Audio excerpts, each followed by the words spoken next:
Welcome back to another episode of the Startup Therapy Podcast. This is Ryan Rutan, joined as always by my friend, founder of startups.com, Wil Schroter. Wil, welcome back to the podcast. Here we are. Thanks for having me, friend.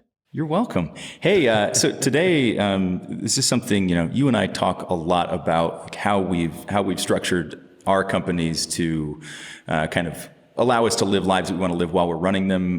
That's not something that a lot of people do, and retirement is still very much a concept, but that's one that we kind of want to blow up a little bit today and pick apart and kind of get out of our heads how we think about retirement. And, is retirement still a viable aspiration, and why is that still a thing, right? Like, why do we need to work, in the mines for 20 years and then stop? Is it 20 or is it 40? I forget. How long do you have to be in the mines? Let's hope we never have to find out. Kind of felt like the mine from time to time. I've been thinking about it, man. Like, retirement in this day and age just isn't what it used to be. And in the startup world, wouldn't you say that like a big part of the implicit understanding is that we're going to sell this thing and make so much money we can retire? Like that's always the big, the big carrot that everyone's looking toward. No one raises money so that they can just get a salary. Everyone raises money right, so that they can grow, so that they can make an exit and make so much money that they can retire. So retirement, not quite in the work 50 years and get the golden watch at IBM kind of main frame of mind. Is always kind of part of the conversation. But I always think that it's a part of the conversation that's such a driver of so many decisions, yet is one of the least talked about actual parts of what people plan on doing. I don't think people really put a lot of thought into retirement. And by way of that, make a lot of dumb decisions on the way toward this, so-called retirement. So it's, worth unpacking today. What do you think? Yeah, for sure. No, I think that the concept certainly has changed. I mean, even just the way this used to work, right? Like trying to explain to my grandmother what retirement looks like now. She's like, well, you work at the hospital as a registered nurse for X number of years, and then you retire and they continue to pay you forever. Like some of those things aren't even possible anymore. Like, pensions no longer exist. In the startup context, obviously it's different, but talk about overshooting the mark. I mean, like if my grandmother can retire quite happily after a career as a registered nurse, we're going back to starting in World War II era. So, she had a few years to make this happen. But like, do you need to sell a company for $100 million to do the same thing that my grandma did? Probably not. Well, I think it's a bunch of things. I mean, one, I think we're overshooting the mark on how much money we need, and we can kind of get into that. That's what I was getting at. I think two, we're overshooting this concept of retirement. Like if retirement to us means I never have to work again. Yeah. And you're saying this at 28 years old. Have you even started working yet? Yeah. You haven't been around long enough to understand how much time you have to fill between now. I'm off my parents' medical insurance plan. Time to retire, right? Oh my God. I mean, most of the people that I know that are retired, anywhere early are bored out of their mind. Yeah. They're just looking for something to do. And Ryan, we don't have jobs like we used to. My dad was a carpenter, right? Yep. At some point, his back hurt, his knees hurt. He had to stop doing that job. And I get it. Like, it just kind of made sense. He physically couldn't do it. You're updating blog posts, dude, right? Like, I mean, come on. Like how, I could probably keep doing that for a while. No, I'm just saying, the work many of us do, not all of us, just doesn't have the same kind of, drudgery that it used to, where retirement was a safety net from pain, right? I think what a lot of people are often talking about is, I want to be safe. I want to stop doing this high stress kind of work so that I can do stuff that doesn't feel like stress. And of course, there's value in that. But we have to ask, if you're trying to get to retirement, to go do the things that you've always wanted to do, my first question is, why aren't you doing any of those things already? Right? I mean, if you really distilled it down, and Ryan, I'd toss this to you. If you were to think right now, what are some of the things that you're maybe even doing right now that look like retirement to you, or maybe you weren't doing 5-10 years ago? What would those look like? Well, first, like I'd like to just get back to doing some of the stuff I was doing. Not to beat a dead horse here, but we're still in COVID. We're still in lockdown. Like, so just give this a thought for 10 seconds. Imagine having retired at the beginning of this year. Oh God, worst time ever. Literally, what the fuck are you doing at this point, right? Like, how are you spending your days? Right. So yeah, for me, it's about spending some more time doing things I'm already doing. And I think this is, it speaks to the fact that we have sort of accelerated the concept of retirement by putting those things into our lives now, right? Like I'm not waiting, and for good reason. A lot of the stuff that I really enjoy doing at retirement age, even 10 years from now, some of that stuff might not be possible, right? I don't know how long I can continue to play competitive soccer. I don't know how long I can continue to do competitive jujitsu. I don't know how long I can paddle my kayak into the sea and catch big fish. I hope for a long time because I love all those things. But I'm also not willing to defer those and just say, hey, let me, pretend that by doing some other things now, somehow I'll get to do more of those in the future. And so, yeah, for me, retirement would look very much like right now. Like it's what I'm doing. Obviously, this year's a bit of an outlier because a lot of those activities have either been heavily modified or had to stop entirely. Like soccer, I go kick a ball around by myself, but that's not a whole lot of fun. And so, really, retirement for me would just be the world coming back to some level of normalcy. And I'd be like, I'm retired. I did it. But yeah, it's spending more time doing the things I've already identified that I enjoy. And I think this is one of the major kind of bifurcations in this entire decision. I believe, and I know, because I talked to a lot of people about this, I know that there's a lot of people who for retirement is going to be this exploratory phase in their life where they go and figure out, I've now put in my time, I've saved my money, I can stop doing my work. Now I can go figure out what I enjoy about life. I mean, it's so sad to hear people say that, but then they're going to go figure out, they're going to use retirement to figure out what is fun in life and what they like to do and how they want to spend their time. Like, I already know those things, and I already get to spend a sufficient amount of time doing those things. I'm not like dying to spend more time getting my shoulder twisted out of socket. I enjoy it for exactly as much time as I do it now. I don't need a ton more of that, right? I'm good. Well, let's dig into that a little further. So there's a fair amount of people, especially in the startup world, that are all in, killing themselves to make their startup work. And so there's no version right now in their minds where they're saying, hey, I've got all this extra time to travel or play soccer, do all these things, right? A lot of what you're talking about, Ryan, are things that you get to do now, but you didn't necessarily get to do, let's say 5 years ago when we were in the thick of it, right? We're in a different place now than you were, and we deliberately tried to unlock some of those things. But I also think that our startups should be helping us get to that goal without necessarily having to sell. In other words, like part of our stated goals year over year should be, how do we unlock some more of our freedom so that we can do the things that feel a little bit more like retirement now? And when people say, I can't, there's too much work to be done, etc., it's bullshit. It is. Ryan, you and I have both been through this for decades. We've worked ungodly hours. I made the same excuses. I said the same things. It can't be done. Everything can be done if you allow it. Everything can be done if you plan for it. Yep. Right? But if you give the blanket statement, I'm just too busy, honestly, you're not. You've only got maybe 5 hours of highly productive time. The rest of it is time that can be filed any way you want. Some of it just requires work. But you can time shift it about when you do it, where you do it, etc. And I think when people say I can't, and therefore I have to sell for $100 million to get to retirement, I meet very few people who can make that statement in a resolute fashion and stick to it. Yeah. I think a lot of us are living on deferred living, and it's a huge, huge mistake. Yeah. Sadly, I think people who are living on deferred living think that they're somehow accruing a balance. And I would say what they're really doing is accruing a debt in terms of life, and that you're just time you're never going to get back, and not necessarily time that you're trading with any level of certainty for what's going to happen in the future, right? Like none of this is certain. You could work for a company your entire life. They could cancel your pension. You could work on a startup for decades and not have it sell. And if you didn't design it towards that everyday enjoyment, for allowing yourself the time, I think it comes down to a couple couple things, right? We talk about this a lot, but permission, right? Permission to say it's okay to have some balance in this.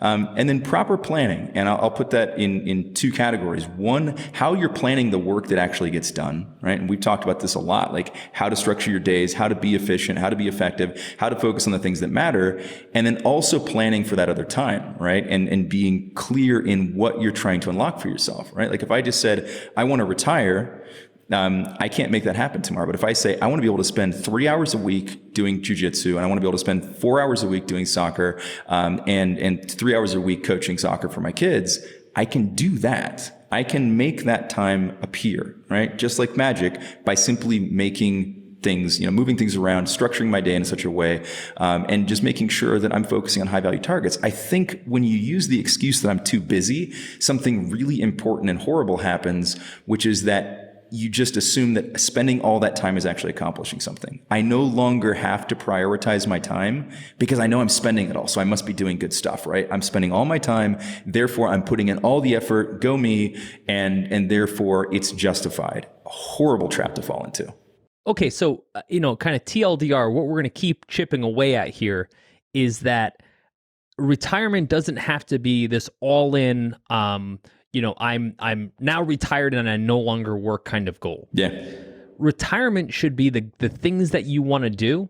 And the question is, how much of it can I do right now? Right. And you'd be surprised if you really push that, it's way more than you think. Here's what I'll say though, Ryan, and tell me what you think about this. I think that when you're working 16 hours a day and you have no free time to do any of the things that you want, hang out with your friends, your family, travel, do anything, then it feels like retirement is the only exit from all of this misery. But then something interesting happens. You sit back and say, look, man, I just need 1 hour a day to do yoga. Like I'm way into yoga. That's what I want to do. I need 1 hour a day to put into that. And you do that. And then all of a sudden you say, wow, there's a world of difference between not being able to do anything and being able to do a little bit of something. Yep. And I think as founders, we often put ourselves in a position where we can't do anything. And so retirement feels like the freedom from all that. But what we're really talking about is I want to be able to kind of break that and just do one thing, two things, three things. And we start to realize that just chipping away at that starts to feel like a little bit of retirement. It starts to kind of break that feeling that I'm all wrapped up. Does that make sense to you? It does. It does entirely. And especially as startup founders, this shouldn't be a hard concept to grasp, right? Like MVP, your retirement, right? You don't need to go all in. You didn't launch your startup with everything it ever needed the day you started it. That's why it's hard. And, in the same way, if you're in a position where, and again, I'm going to argue that a lot of people don't even know what they would do with that time. So just creating all of it at once would just be a tragedy of riches, right? So ease into it. Figure out that one thing you want to do and try it. You might find out you don't like it. You and I have both MVP'd a number of life-changing things. We both tried living in different places with varied results, right? Like for me, I've really enjoyed the last couple moves we've made. For you and the family, you decided that you bounced out, you bounced back, you bounced out, you bounced back. And for now, you're like, we're good here, actually. We're glad we did it because now we know. And I think that's the other thing that's really important is you get some certainty around this. Right? Because if you're just in a position where you don't know whether you're going to enjoy it or not, the level of desire there might eat away at you. You're like, man, I really want that. I really want that. I really want that. And then you really work hard to get there and you spend far more time achieving it than is necessary to just sample it. And then you get it and you find out you don't like it. And that'd be terrible. Like, what if you guys had waited for 25 years to figure out if you like living in LA? That would have been a disaster, right? It'd feel terrible. So I actually tested this firsthand. A few years ago, my wife and I sat down and we were like, let's figure out what a retirement life would look like. Yeah. And we had a bunch of places in mind, but one of the places that I always wanted to live since I was a kid was Beverly Hills. And to me, that just felt like the most ostentatious place you could go. And if the rich people in Beverly Hills don't have it figured out and I can't figure it out there, then, well, who knows, right? So we did. So we moved to this cool place in Beverly Hills at the top of a mountain. It was amazing. We had a hot tub and pool and everything that overlooked the valley. It was incredible. And so I thought when we moved in, this is it. like kind of we found our retirement home. This is retirement living. This is exactly what retirement's supposed to be like. And to be fair, for a couple of weeks, it was. A couple of weeks, I'd wake up in the morning. And Ryan, I remember, like basically like telling you all this as it's happening. I'm like, Ryan, I just got up. I just walked out to this pool. I'm sitting in a hot tub right now, staring at Channing Tatum's house, right? I can see all 12 of his abs from here. It's amazing. And I just like, it was amazing, right? And I was like, wow, this is like how the stars live, right? And I mean, like no one's staring back at my house being, dude, that's Wil Schroter's house. That like, I don't know, some idiot from Ohio moved in over there. And so anyway, the point is, I'm sitting there, the weather's perfect, the setting's perfect, everything's perfect. And for the first few weeks, it was awesome. Yep. Everything about it was wonderful. But then something interesting happens. In week 4, I get up. I just don't really feel like getting in the hot tub, right? I just want to go to work. And so I'm sitting in front of my laptop. Week 5, week 6, week 10, week 20. That hot tub hardly got any use whatsoever. That view hardly got any use whatsoever. I just worked in this tiny room, because this isn't a big house, in this tiny room for 16 hours a day, just like I was doing before we moved there, right? Not a damn thing changed. Nothing changed. But it opened my eyes, and I sat down with my wife and I said, really, this whole time, we could have spent 10, 20, 30 years trying to work up to this. Yep. And the truth is, we just got to fast forward it now. I'm not going to spend the rest of my life working up to this. This is bullshit. Right. Packed our stuff, went back to Ohio. Yep. Don't want this. It was cool for a minute, and then it just wasn't. And my point is, if we can't define and or, if possible, get some experience for what that retirement living or that next thing that we can't do is, I think we can spend an inordinate amount of time trying to build up to that. And again, it doesn't have to be in a friggin' hot tub in Beverly Hills, right? It could be, I just want to vacation more or travel more. Okay, find a way to take some time off and travel more. Once you've traveled for like 3 months, if you can travel that long, you might be like, dude, that was enough. Like, I don't want to do that for the rest of my life. Yeah, living out of a suitcase isn't fun, right? And I guess the way I look at it is, I call it popping the bubble. If you just pop the bubble on whatever that dream or fantasy or whatever is, and it's still interesting, okay, there's something there. Maybe it's worth, stressing for. But if it's not, don't you really have to wonder what the cost would have been for deferring for 10, 20, 30 years to get something that you found out in a few weeks you didn't want anymore? Again, as founders, we're so used to testing stuff, right? Like A/B testing, not just for landing pages anymore, but why do we let our personal lives and our personal dreams just sort of sit there while we test the shit out of everything else? We validate everything else. We prove out each market before we go all in. We prove out each marketing channel before we spend money on it. And then we're like, oh, but my hopes and dreams, they're over there somewhere collecting dust.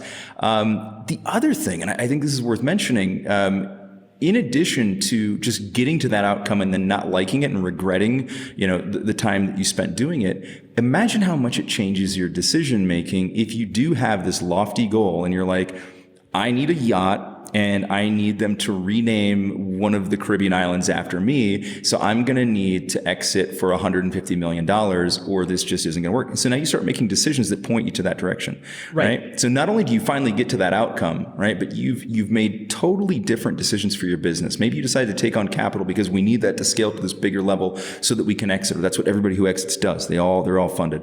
You start to make very different decisions about your business because of this other goal and dream that you don't fully understand and haven't validated yet. And man, there's a lot of danger packed into that whole decision matrix.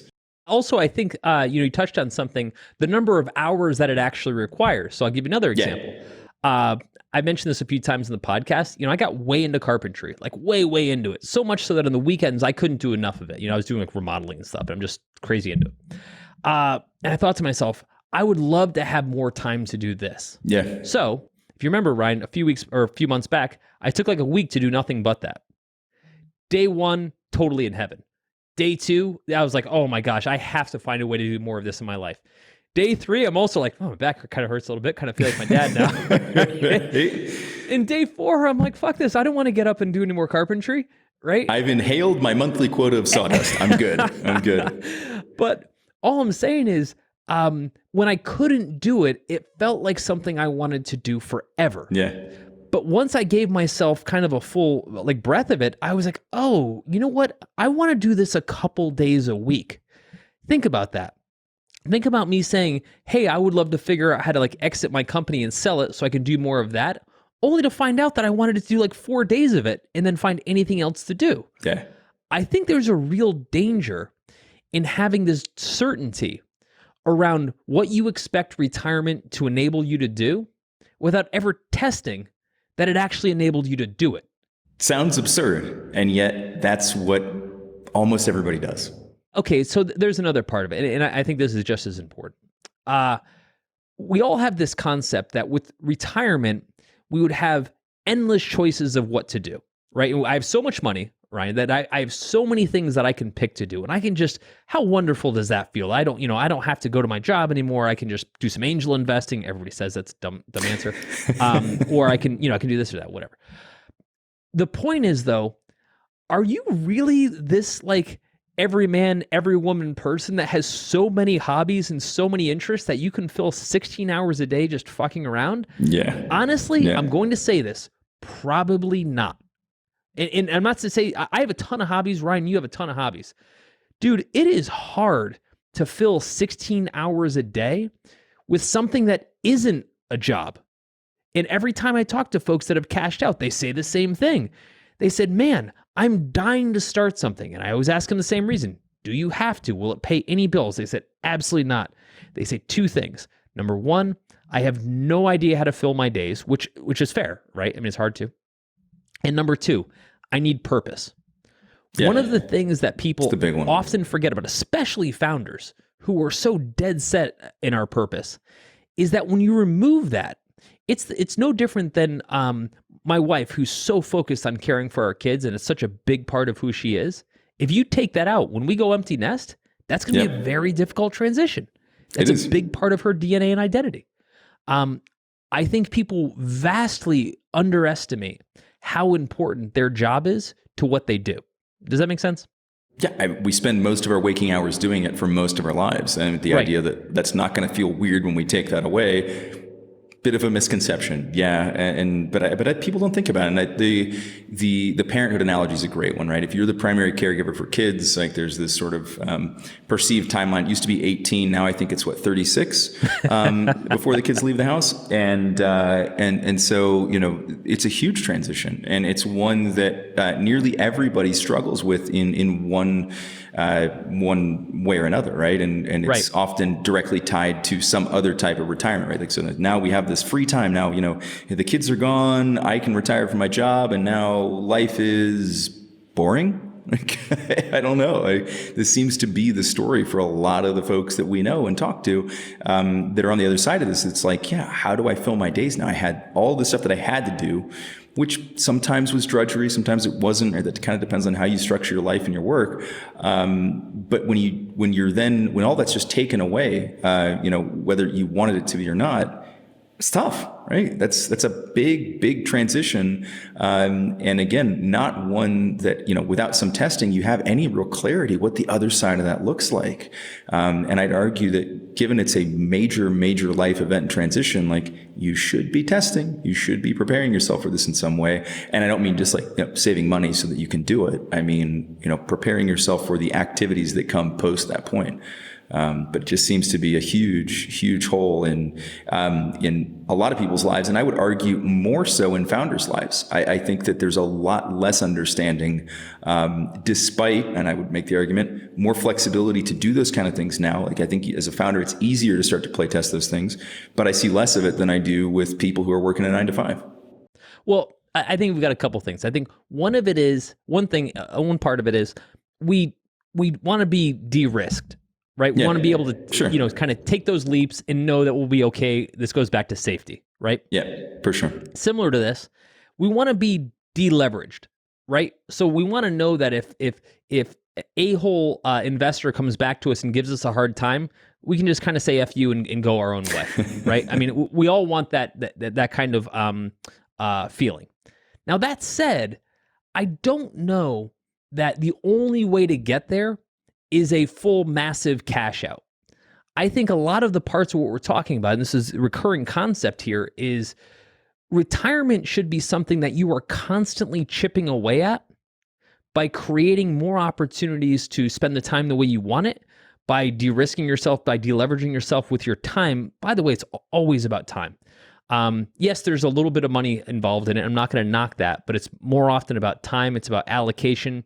And at its core, it's about permission. It's about giving yourself permission to do the things that you actually want to do. Having a ton of money kind of feels like that gives you the validation and permission. But the truth is, most of what you always wanted to do, you could have done all along. That's one of the most recurring factors. That's it. It's available from right now. Yep. But I think all of that, being de-risked and deleveraged is really just a side like a side benefit, if you will, to the bigger component here, which is not having this gray amorphous cloud of what retirement is to you. Yeah.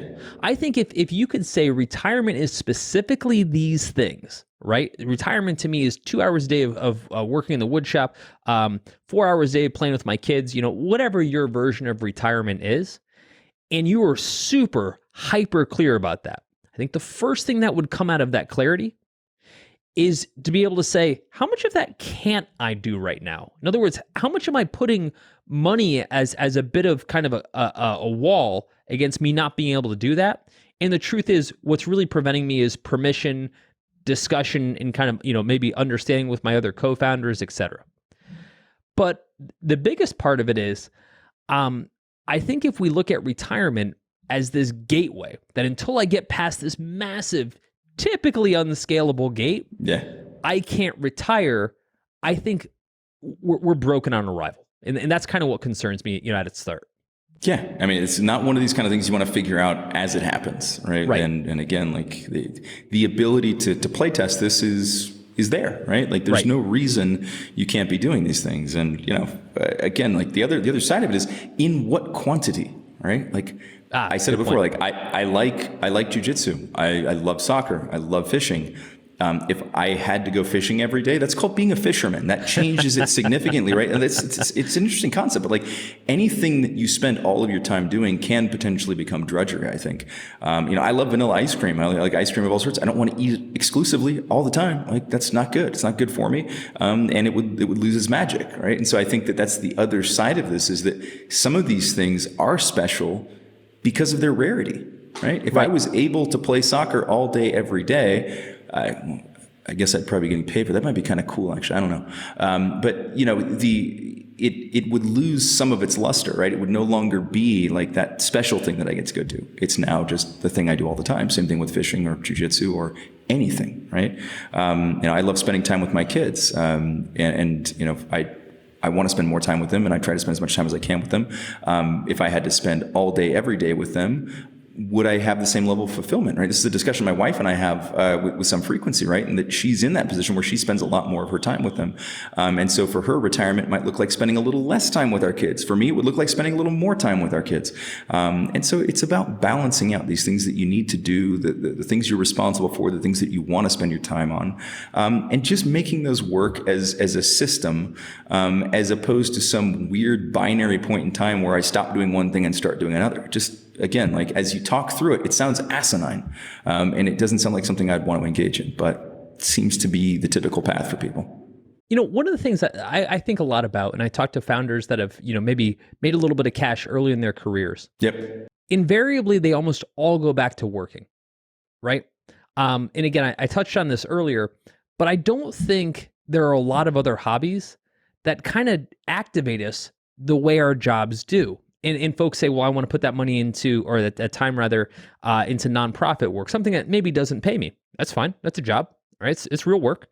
But I think for a lot of us, what our dream of retirement maybe should be, and I can't speak for everybody, but maybe one consideration is, I want my work to align with how I want to spend my day. Yeah. Right? And a lot of people will say, well, that means I wake up at 11 o'clock and you work for 4 hours. And you know what? Fine. Right? There are actually jobs you can do right now that align with that. Not a ton, right? But the other side of it is, if you were dead set on this, the way founders can get dead set and locked in, I'm going to work 5 hours a day. I'm going to work like a madman for 5 hours a day, but it's going to be 5 hours. You could make a career out of that. You could do that now. You don't have to create the kind of risk in timeline or in frankly the cost, as far as your mental health in trying to get there, in order to do that. I've seen this time and time again. I think retirement is a construct that we need to flesh out entirely, right? Like we can't guess at what retirement is to us, and we need to test it like we talked about. But I also think it's something that we should be activating every year. We should look at every year and say, how can I get closer to retirement on things that aren't just money? I would say, Ryan, in my personal journey, every year that goes by, I get closer to what I consider to be retirement because I start to get substantially more agency over my day purely because I allow myself to. Yeah. Right? Because you plan for it and you give yourself permission, then you demand that it happens, right? And then it does. Yeah, I think that using the financial piece as the North Star is super dangerous. Let's use an example here, an extreme example, but look at professional athletes and look at the top performing professional athletes. Like just think of the all-time greats in any particular sport. Do you really think that they were still playing because they needed the money? Like, how many championships did Jordan need to win before he's financially set, right? Or like after the Nike contract was signed, the dude was done, right? But he kept coming back, right? It wasn't retirement because he had achieved financial success. It was retirement because, he no longer, either didn't have things he needed to achieve, right? He had satisfied himself. And I think that's really important, right? Like to me, that's an important trigger for retirement. I'm now satisfied that I've come and I've done what I set out to do. And now I can pick something else to go do. But, in the same vein, like if, let's say, we get to a liquid event, with startups.com and now none of us have to work again, right? Financially, none of us have to work again. But what if we hadn't fully executed on the mission? Like we've said this before, we want to continue to help founders on their journey for time immemorial. Like this is what we want to do. Right. That feeling doesn't change simply because I now don't need money as a result of that. Right? If my purpose hasn't been fully met, if I'm not satisfied that I've done what I set out to do, am I going to want to retire? Am I going to enjoy it? Am I going to even be able to focus on those other things, or will I want to? Right? The chances are I'm going to want to keep chasing that thing that I set out to do. And obviously that's not, if you're working in a job, you're managing a blockbuster, the blockbuster, the last one, that might not be your life's aspiration. So I get that. You might want to stop doing that. But I think there's a huge difference between wanting to retire and wanting to not do something you don't enjoy doing. And I'd argue that like in the same way we're suggesting, play testing what your retirement looks like. If you don't enjoy what you're doing, start with that, like fix that problem first. And then the context of retirement is completely different, right? Totally changes because now there may not be a need to do it anymore, or the need to do it is far reduced, or you may feel like you've retired already, right? And I think that's a great aspiration. The way I look at retirement, and where I look at my own retirement, and actually not just my own retirement, but our team as well. I believe retirement for a founder, for a founding team, and for a vision of the company should be a journey that says, if and when a financial event happens where, we get a liquidity event, et cetera, the ultimate goal of retirement is that nothing changes. Yeah. Is that the liquidity event actually doesn't really affect us dramatically in any way. Because all along, year in, year out, we deliberately planned to get more and more time, again, it's typically time, an opportunity to do the things that we wanted to do, so that retirement felt less and less like this kind of huge boulder that that we're trying to run from, but to, right? From in that like, oh shit, I hate my life, et cetera, I'm running from it. Into meaning like this is my Indiana Jones analogy, that I'm jumping out of the cave and go, oh shit, I think I made it. I really don't see founders talking about how every year I'm going to get closer to retirement because I'm deliberately building towards something that's important to me. By the way, I see a handful of people, but it's definitely not part of our typical narrative, and I think that's a huge miss. No, I think the answer to that question should be like, you declare I'm retired. And like, aren't you still running startups.com? Like, yeah. right? Like that's a great answer, right? Like I'm doing both. I am both still running my company and I'm retired, right? Again, like retirement is probably half mindset, and half ability, right? To be able to exercise on some of that. I think it's a combination. Part of it too is there's a handful of things that I hate doing, right? I hate working with the customers that we sell to. I hate, working with some of the people we work with, et cetera. And I get that. Again, I'm not pretending for a second that any version of working our jobs is all Shangri-La. Conversely, there's a handful of things that I want to do that my current job just prevents me from doing. Again, from maybe where I live, from maybe what I'm getting to do, like vacation, hobbies, etc. And I get all of that, and I respect that.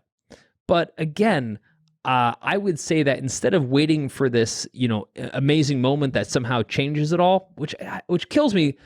I hate saying this, but kind of what I'm saying is there's a good chance it may not happen. Yeah. And I don't want all the founders that are listening to this to say, if that doesn't happen, I'm totally screwed. I think that's a terrible plan. I think a better plan is, look, I may not get to a liquidity event, and that may not happen. However, there are a number of things that I'm going to change year in, year out, where I'm going to chip away at that goal. And over the next 5 years, regardless of whether I sell, I'm going to have 70%, making up a number, of all the things that I'd want to do in retirement already in place. To me, that's a kick-ass goal.